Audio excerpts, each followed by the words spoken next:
And we're speaking now to a company that helps other companies to do the right thing. Schema is an advisory organisation that helps firms with issues such as sustainability, putting in corporate governance practices, and CSR, corporate social responsibility as well. And we have the CEO, Mahli Qasim, in the studio this morning. Mahli, good morning. Thanks for joining us. Good morning. How much interest is there in this part of the world to employ a third party to come in and sort out things such as CSR and corporate governance? It's a growing interest. I mean, we have to start with saying what's the growth rate in terms of interest in investing in these practices? And that's substantially grown over the past 3 to 5 years. And with that growth, there's been increased interest in appointing third parties. Although appointing third parties might not be the best option, what happens is there aren't enough practitioners that can undertake that service or provide that know-how, so they end up with having to employ third party. What kind of firms are interested in employing you to do this? It actually ranges depending on the country that we're working in. I mean, we cover the Middle East and North Africa. The GCC tend to be more focused on corporate governance with respect to family businesses, and to ensure the whole succession component. There's also growing awareness towards sustainability and reporting and becoming accountable as investors start to become skeptical about their finances into the region. The Levant is still on a much softer side in terms of CSR services, which is a controversial term in itself. Did you see a dip in the number of companies that were willing or able to pay for this kind of stuff during the downturn? Actually, the contrary. What we've noticed is companies have invested substantially in sustainability and CSR as a result of the downturn. Companies that have done well in general are companies that have invested before the downturn and continue to invest during the downturn. The idea is, if I can go back to something you said, it's not about doing good, but it's about doing your business in a responsible way. So it's not really changing what you do, or it's just changing how you do it and doing it more responsibly. We're talking, as far as I can see, about two different things here. Corporate governance is the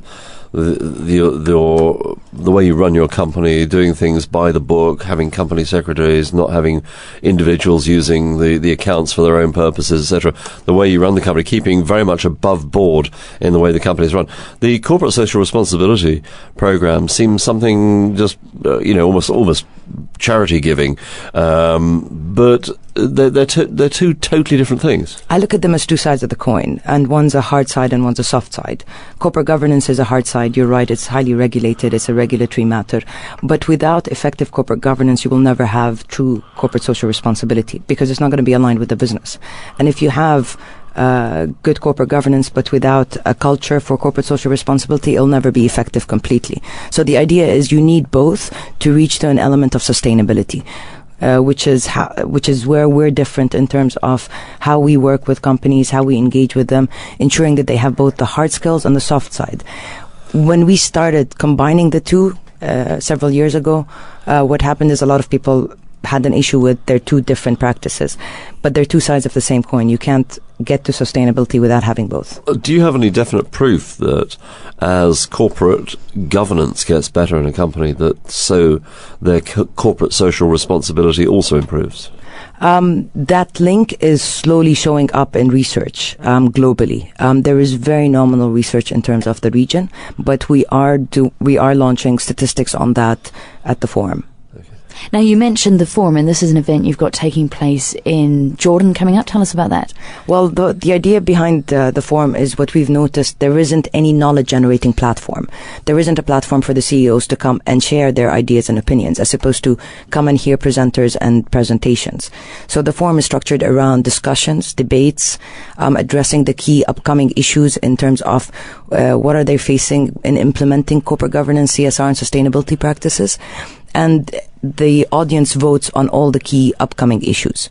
And when they vote on something, that becomes a outcome from the forum, and it becomes our mandate to implement or do as much as we can to move forward with those resolutions. What are the kind of issues? I mean, I was speaking to some people in the finance industry at an event last week who said that one of the biggest problems that they had as multinationals trying to invest money charitably in this region, trying to fulfill their CSR mandate, was finding charities here in the Gulf whose accounts were audited to the standard that their head offices in Europe or the States or wherever would accept them. Absolutely, and we find that across the region.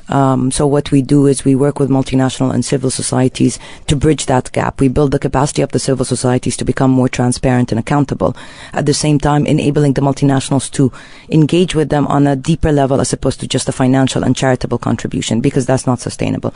That actually negatively impacts the region's development. What are you talking about then? If it's not charity, is it what, sending your employees out to build houses? What is it? Well, it's trying to find a way that's going to help your business at the same time help the civil society. So it's going to be aligned with your vision in the long term. If it's not that, then you're going to invest in them today, but God knows if you're going to invest in them next year or the year after. So they will never be they'll always be reliant on you and can never be independent. So what kind of stuff have you got your clients doing then? For example, I work with the tourism industry, with the hotelier industry, and what we've done is, in order to engage them and make them more local, is help them establish bed and breakfast with the local community through their employees across the country, so that they're not just located in one area, but they're part of a country and part of a culture with several locations with low overheads, well aligned with their business, because that's the business they're in. They have all the expertise and they're keeping their clients happy. So that investment into the community will always be there. You mentioned auditing, or Brandy mentioned auditing there. What do you see as the main barriers to good corporate governance in this region? A lack of culture.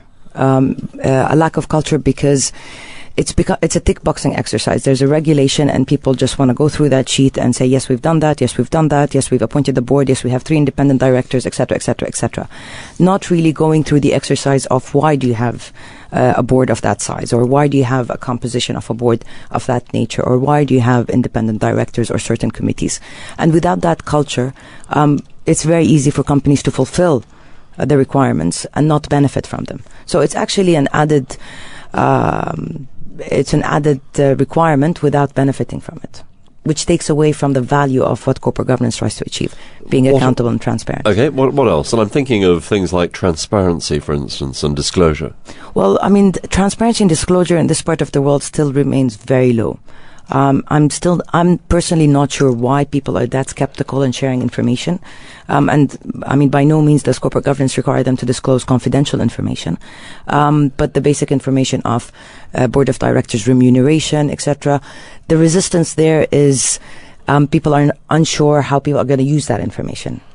Naqli Qasim, the CEO of Sheema, thank you very much for joining us on the show this morning. You.